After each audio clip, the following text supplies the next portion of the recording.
Newt Gingrich, another New York Times bestseller. How are you? I'm doing great. I don't know if you've mentioned it, by the way, but the London Times today has an ad signed by 9 senior British generals and admirals, all of them saying that Trump is right about defense and outlining a series of 8 major changes the British should make in order to be more effective. I mean, it is the most completely pro-Trump thing I think I've seen in Europe since he got elected. And here are, 8, these are senior British officers in a way that's really quite remarkable.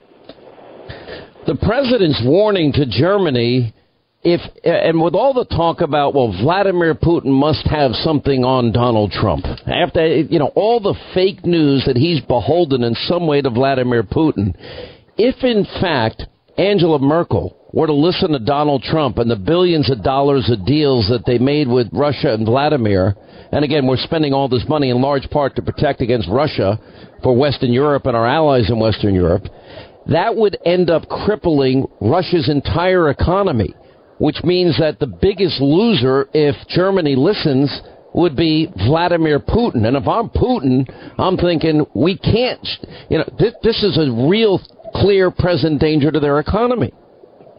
Well, I think he's pointing out the hypocrisy of the German position, which is they would like to lecture us while doing everything they can to make themselves richer. But they're not about to take any risk with Iran because they want to sell things to Iran. They're not going to take any real risk with Russia because they're relying on the Russian ability to provide them with natural gas. And I think that President Trump is exactly right to stand up to Chancellor Merkel and point out the hypocrisy behind her pious statements.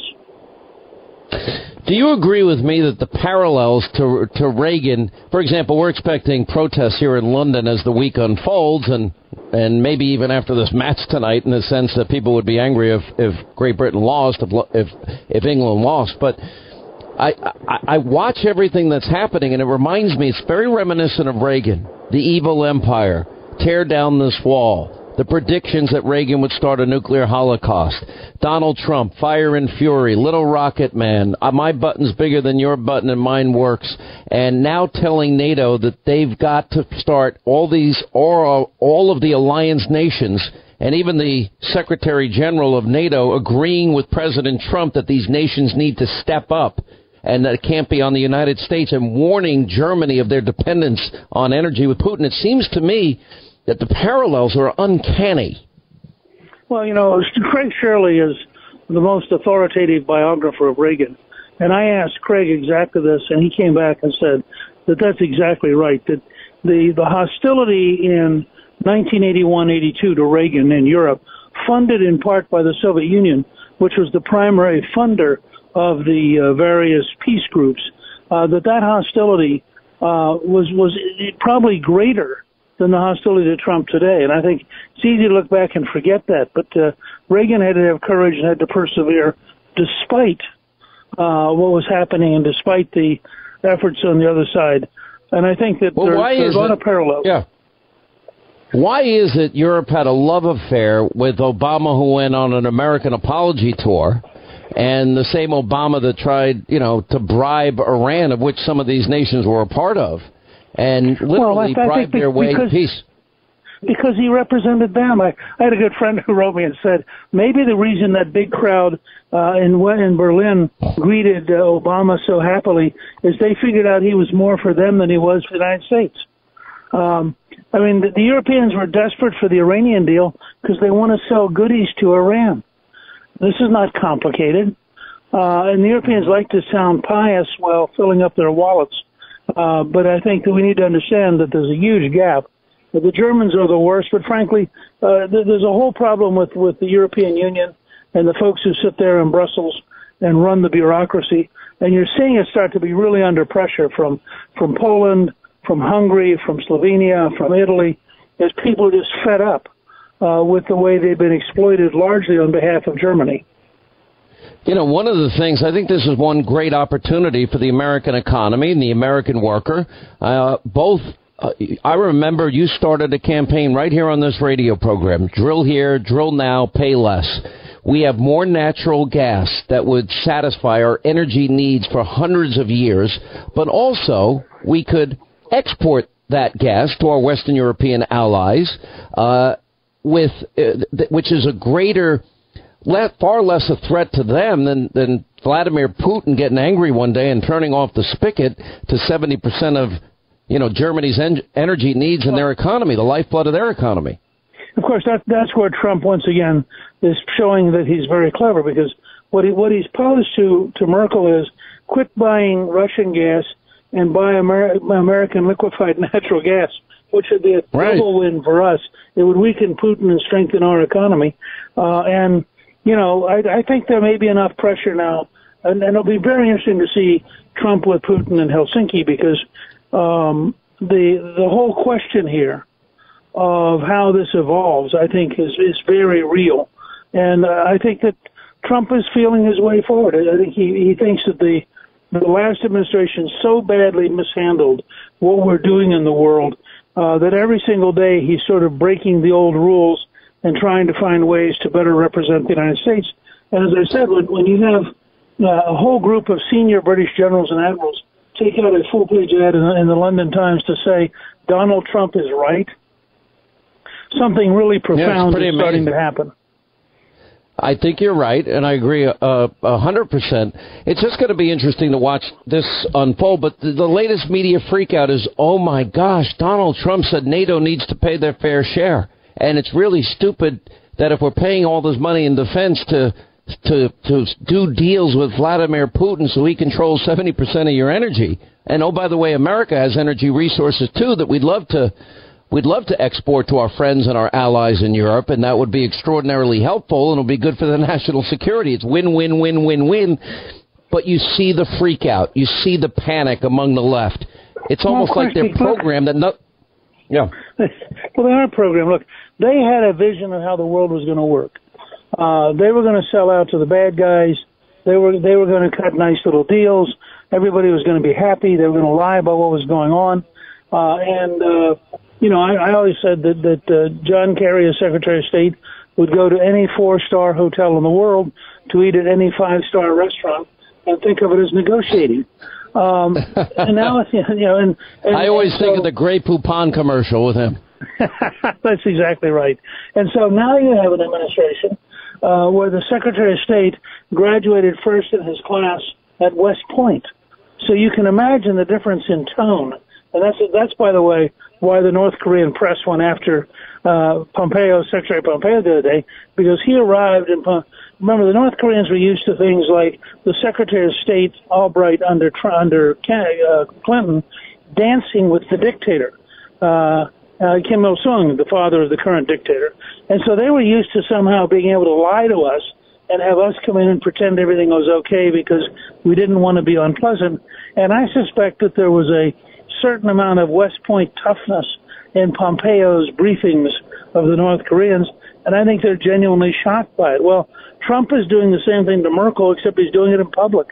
I'm as an American who lived in Europe when his dad served in the army in Germany and France, studied in Brussels for a year doing my dissertation, currently, as you know, residing with Callista in Rome, where she's the ambassador of the Vatican.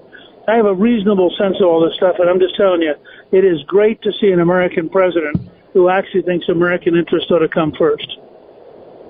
I couldn't agree with you anymore. As we look now towards what's happening with Vladimir Putin, it is amazing that if Donald Trump in any way thought Vladimir Putin had anything on him, I don't think we would have heard any of that today. And I think that's the greatest evidence. He's willing to take on Putin with the same frank, straightforward, America first advocacy that he always shows.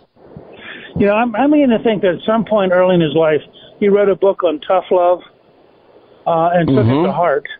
He can really like you and still be very tough with you because he thinks that the truth really matters.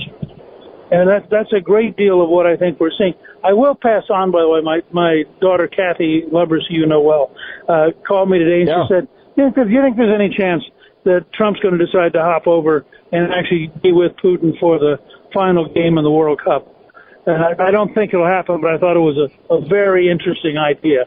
on her part. Oh, the left would freak out. They're his best friend. Here's Putin, his best friend, and he's breaking up NATO, the alliance, which he's not doing, but that's their lie. Right. Let me ask you this.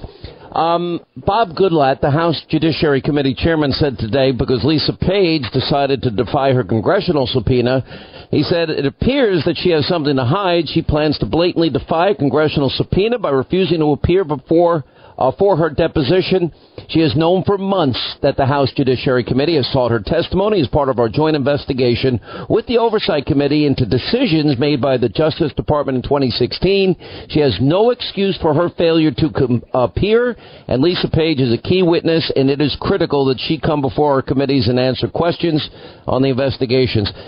Why do I think that if I deleted subpoenaed emails and used BleachBit and broke up devices, or if I failed to show up and defied a congressional subpoena, why do I think that you'd be maybe visiting me in jail with a cake with a file in it? Well, look, I don't know that I'd bring you a file, because then I'd be in jail next to you. But well, at least I'll have somebody to talk to. Yeah, maybe the other people there wouldn't be friendly to me. Look where Paul Manafort is. I was going to say, unless they treat us like Manafort and we'll end up in solitary confinement, quote, for our protection, if you want to believe that. 23 hours a day, no conviction on a 2005 tax case. By the way, former police commissioner Bernie Kerik wrote a very, very good article today about all of this just being prosecutorial effort to pressure people into breaking and doing whatever the prosecutor wants. It's a very compelling article and well worth people reading. Now, look, I think, first of all, when she does show up, she's going to plead the fifth. And that's going to say to the average American watching all this is beginning to get the correct idea that the corruption in the Justice Department was so deep at the very top, and that these people are so guilty that they're legitimately scared because they all broke the law. I mean, all of these folks are in danger of going to jail. And I think that's why you're seeing this dance. And my prediction is if they do coerce her into showing up, she'll simply take the fifth, unless they grant her immunity. And then that could open up a whole new area of investigation that perhaps we never thought of. I do know one piece of news that is coming out soon about Lisa Page, and it's not very good for her. We'll take a quick break. By the way, Newt's book, it's called Trump's America, The Truth About Our Nation's Comeback, not only about the president's successes, but also about the challenges and potential pitfalls coming his way. All right, as we roll along, Newt Gingrich with us. Go to Amazon.com, bookstores everywhere, Trump's America, The Truth About Our Nation's Great Comeback. All right, the election, I say it's the most important in our lifetime, and I see the Democrats are running on nothing except fear and destroying Trump, keeping Obamacare, open borders, stopping Judge Kavanaugh, and wanting their crumbs back. I don't see anything else. Well, their level of hysteria is such that they're really, I think, running the risk of alienating most Americans. If you ask yourself, is this really the kind of America we want to become? And you watch the kind of bullying and hostility, chasing people down at restaurants, throwing stuff on a kid for wearing a teenager for wearing a "Make America Great Again" hat. I mean, this is a Democratic Party which is going to alienate itself from a vast number of Americans before this is over. Can they win, though, with nothing? They offer zero that I can think of. Well, if the Republicans are incompetent enough, they can win.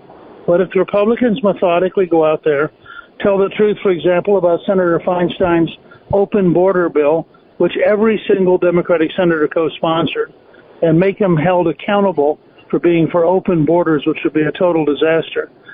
Make them be held accountable for voting against the tax cuts, which led to the lowest black unemployment in American history, the lowest Hispanic unemployment in American history. Make them be accountable for demanding a government-run health system which would bankrupt us and destroy millions of jobs. If we do our job, they will lose this fall in a catastrophic election that will shock everybody, and it will be as big a shock as election night 2016. All right, Newt Gingrich, his book, Amazon.com. Yes, Trump's America.